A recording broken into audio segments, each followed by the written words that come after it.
Hello दोस्तों, अस्सलाम वालेकुम। आज का टॉपिक हमारा बहुत ही इम्पोर्टेंट है, व्हाट इज़ रिपीटर। तो इसको हम बिल्कुल आराम से और एक-एक चीज़ डिटेल के साथ डिस्कस करेंगे। सॉरी, मेरा थोड़ा-सा गला डिस्टर्ब है, तो इन केस अगर आपको कुछ चीज़ समझ ना आए तो आप मुझसे पूछ लीजिएगा कमेंट सेक्शन में, ठीक है? मैं आपको बता दूँगा। तो आज का टॉपिक हमारा बहुत इम्पोर्टेंट है, व्हाट इज़ रिपीटर। यानी नेटवर्क की टर्म में रिपीटर क्या चीज़ होती है? फंक्शन पहले उसका देख लेते हैं कि सिग्नल्स को रिसीव करता है और एम्पलीफाई करके आगे ट्रांसमिट कर देता है। बहुत ईज़ी वर्डिंग में मैंने आप लोगों के लिए डेफ़िनेशन निकाली है ताकि आप लोगों को समझ आ सके, ठीक है? आगे इसका यूज़ क्या है? देन जब भी इंटरनेट या वाईफ़ाई सिग्नल वीक हो जाते हैं किसी लंबे डिस्टेंस पर, वहाँ पर वाईफ़ाई रिपीटर या सिग्नल रिपीटर लगाया जाता है ताकि रेंज बढ़ सके। बाज़ का जो इंटरनेट सर्विस प्रोवाइडर्स होते हैं ना, जब हम उनसे इंटरनेट लेते हैं तो वो बहुत सारे गणों को क्रॉस करते-करते जा रहे होते हैं ना, कभी-कभी बहुत सारा गैप आ जाता है बीच में, जिससे इंटरनेट की स्पीड पे बहुत फ़र्क पड़ता है। रेंज बहुत ज़्यादा हो जाती है, तो वहाँ पे रिपीटर यूज़ होते हैं, ठीक है? फॉर एग्ज़ाम्पल हम इसको ये ले लेते हैं कि जब घर में वाईफ़ाई सिग्नल अगर कमज़ोर हो या किसी रूम में, तो रिपीटर यूज़ करके सिग्नल बूस्ट किया जाता है। ठीक हो गया? आपको समझ आ गई होगी। बहुत ईज़ी वर्डिंग में मैंने आपके लिए ये प्रेज़ेंटेशन तैयार की है। लेकिन एक चीज़ आपने याद रखनी है कि it is used in wire और वायरलेस। ये रिपीटर भी वायर वायर में भी यूज़ होता है और वायरलेस में भी यूज़ होता है। आगे इसके कुछ एडवांटेजेस हम पढ़ लेते हैं कि नंबर 1, सिग्नल रेंज इंक्रीज़। इसका मतलब ये है कि वीक सिग्नल को एम्प्लीफाई करके लॉन्ग डिस्टेंस तक पहुँचाता है। यानी हम डिस्कस कर चुके हैं कि जहाँ पे सिग्नल वीक होंगे वहाँ रिपीटर लगाया जाएगा और वहाँ से सिग्नल आके अच्छे हो जाते हैं। स्पेशली वाई-फाई या लैन नेटवर्क में इसको लगाया जाता है। नंबर 2 है लो कॉस्ट सॉल्यूशन। यानी नया राउटर या एक्सेस पॉइंट इंस्टॉल करने से सस्ता होता है। फॉर एग्ज़ाम्पल एक घर से दूसरे घर में आप अगर एक घर में अगर एक कमरे से दूसरे कमरे में आपको सिग्नल कमज़ोर आ रहे हैं, तो अगर आप बीच में राउटर लगाएँगे तो वो राउटर जो है वो बहुत महँगा पड़ेगा। उसकी जगह अगर आप रिपीटर लगा लेंगे तो वो बहुत सस्ता आपको पड़ जाता है। नंबर 3 है ईज़ी टू इंस्टॉल, यानी प्लग एंड प्ले डिवाइस होती है। जस्ट आपने उसको ऑन करना है, प्लगिंग करनी है, वो चल पड़ेगा। और नंबर 4 है इम्प्रूव नेटवर्क कवरेज।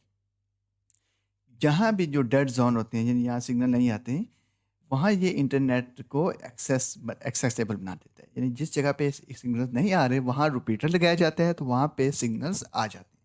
ठीक है? मज़ीद आगे ये है कि मेंटेन सिग्नल स्ट्रेंथ, यानी सिग्नल को बूस्ट करता है बिना क्वालिटी लॉस के, यानी compare to weak signal transmission. यानी ये जो होता है, ये कोई भी नेटवर्क के सिग्नल्स को जो होता है ना, ये अच्छे अंदाज में बूस्ट करता है, जो सिग्नल उनको गिराता नहीं है। ठीक हो गया?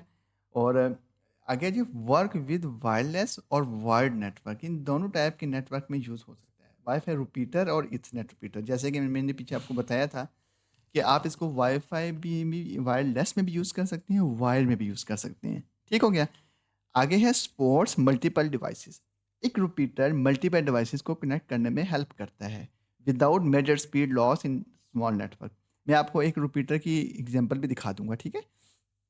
और आगे है जी, पोर्टेबल एंड फ्लेक्सिबल प्लेसमेंट। घर, ऑफिस या फील्ड रिक्वायरमेंट में इजीली मूवेबल होता है। कहीं भी आप उसको लेके जा सकते हैं, कहीं भी आप उसको एक्सटेंड कर सकते हैं, वो बहुत ईज़ी होता है। ठीक हो गया? तो यहाँ पे हम एक एग्ज़ाम्पल देख लेते हैं और ये रिपीटर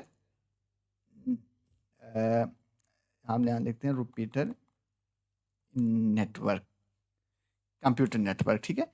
तो हम उसकी इमेज देख लेते हैं ताकि आपको थोड़ा-सा आइडिया हो कि रिपीटर होता क्या है। तो आप अक्सर गली-मोहल्लों में जा रहे होते हैं, तो वहाँ पे आप गौर कीजिएगा कि ये देखें कि बहुत सारी गली के कोनों पे या कहीं मिड में आपको इस तरह की डिवाइस नज़र आएगी।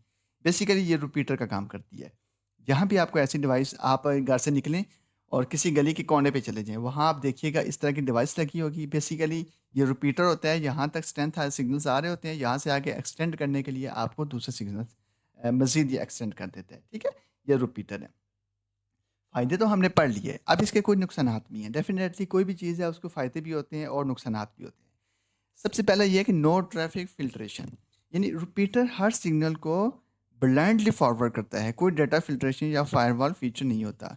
यानी इसका मतलब ये है कि जब आपका जो रिपीटर है, उसके जो सिग्नल हैं, वो ऐसे आगे फॉरवर्ड करता रहता है। उसको फ़िल्टर नहीं करता कि कौन से सिग्नल अच्छे हैं, कौन से बुरे हैं, कौन से वीक हैं, कौन से स्ट्रॉन्ग हैं, नहीं। कौन-सा करना चाहिए फॉरवर्ड, कौन-सा नहीं, बल्कि ये सारे फॉरवर्ड कर देते हैं। तो इससे आपकी जो डाटा फ़िल्ट्रेशन है वो नहीं हो पाती।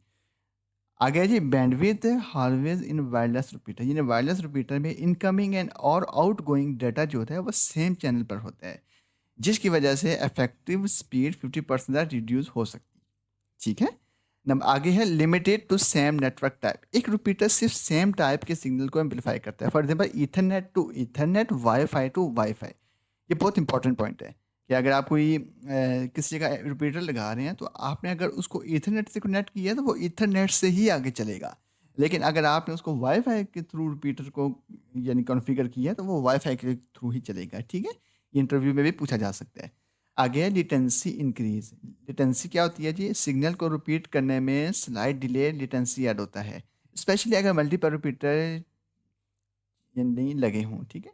अगर मल्टीपल रिपीटर किस जगह पे लगे हुए हैं वहाँ पे लेटेंसी इंक्रीज होती है। लेटेंसी से ये होता है कि जो आपके सिग्नल होते हैं उसमें थोड़ा सा डिले आ जाता है। डिले आने की वजह से थोड़ी सी स्पीड अप एंड डाउन भी हो जाती है। आगे नो एड्रेस ट्रांसलेशन, यानी आईपी या मैक एड्रेस मैनेज नहीं करता, सिर्फ फिजिकल नेटवर्क फॉरवर्ड करता है। बेसिकली जो स्विचेस होते हैं वो मैंने आपको बताया था कि वो मैक एड्रेस और इसको रीड आउट करके तो आगे फॉरवर्ड यानी आईपी फॉरवर्डिंग और ये सारा कुछ करता है। लेकिन जो रिपीटर होता है उसमें ये चीज़ नहीं होती। प्लेसमेंट सेंसिटिव, गलत जगह पर लगाना से सिग्नल इंप्रूव नहीं होती। बीच में सही लोकेशन पर लगाना ज़रूरी है। हाँ, बहुत इंपॉर्टेंट चीज़ है कि अगर आप किसी जगह पे रिपीटर लगा देंगे, फॉर एग्ज़ाम्पल एक कमरे से दूसरे कमरे में अगर आप रिपीटर लगाते हैं तो उसकी सही डेस्टिनेशन आपको पता होनी चाहिए। आप खुद ये काम नहीं कर सकते बल्कि आप जो आईएसपी प्रोवाइडर्स हैं आप उनसे काम कर लेते हैं या आपको थोड़ा-सा नेटवर्किंग का नॉलेज है, तब आप ये काम कर सकते हैं, वरना इस तरह ये काम नहीं कर सकते आप। ठीक है? और इसका एक ये भी नुकसान है कि ये ट्रैफ़िक को हैंडल नहीं कर सकता। यानी अगर एकदम लार्ज नेटवर्क स्पीड सॉरी मैंने आपको बताया मेरा गला ख़राब है, इस वजह से। तो कोई भी अगर लार्ज नेटवर्क या हाई स्पीड डेटा के लिए रिपीटर रिलायबल नहीं होता। इसके लिए हमें हमेशा स्विचेज़, राउटर्स ये चीज़ें चाहिए होती हैं। ठीक हो गया? तो इन सब की समरी क्या है? समरी ये है कि रिपीटर सिंपल और चीप सॉल्यूशन है, लेकिन स्पीड लॉस, नो सिक्योरिटी और लिमिटेड फंक्शनैलिटी की वजह से सिर्फ स्मॉल होम नेटवर्क में ही इफ़ेक्टिव होता है। ठीक हो गया? बड़े नेटवर्क में आपको ये रिपीटर काम नहीं करेगा, बल्कि उसके लिए आपको स्विचेज़, राउटर्स ये चीज़ें चाहिए होती हैं, मोडेम वगैरह। तो ये रिपीटर सिर्फ छोटे नेटवर्क्स के लिए चाहिए होता है। ठीक हो गया? उम्मीद करता हूँ आपको आज का लेक्चर समझ आ गया होगा। बहुत आराम से, बहुत बेसिक्स मैंने आपको तरीके से अच्छे अंदाज में समझाया। इन केस आपको कुछ चीज़ समझ नहीं आई, आप फ़ील फ्री होके ईज़ी होके मुझे कमेंट करें, हम उसको मिल के डिस्कस करेंगे। इन केस अगर आपको किसी टॉपिक पे पूरा लेक्चर चाहिए, आप कमेंट में मेंशन करें, हम उस पूरे लेक्चर को डिस्कस करेंगे। ठीक हो गया?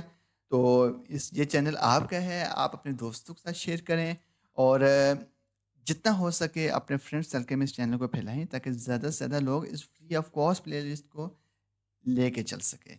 और आने वाले वक़्तों में अगर आप एक आईटी इंजीनियर, सॉफ्टवेयर इंजीनियर या नेटवर्किंग या आईटी सपोर्ट किसी फ़ील्ड में भी जाना चाहते हैं तो बेसिक्स आपको लाज़मी आने चाहिए। अगर आपको बेसिक ही नहीं आते तो आप आगे एक्सपर्ट नहीं बन सकते।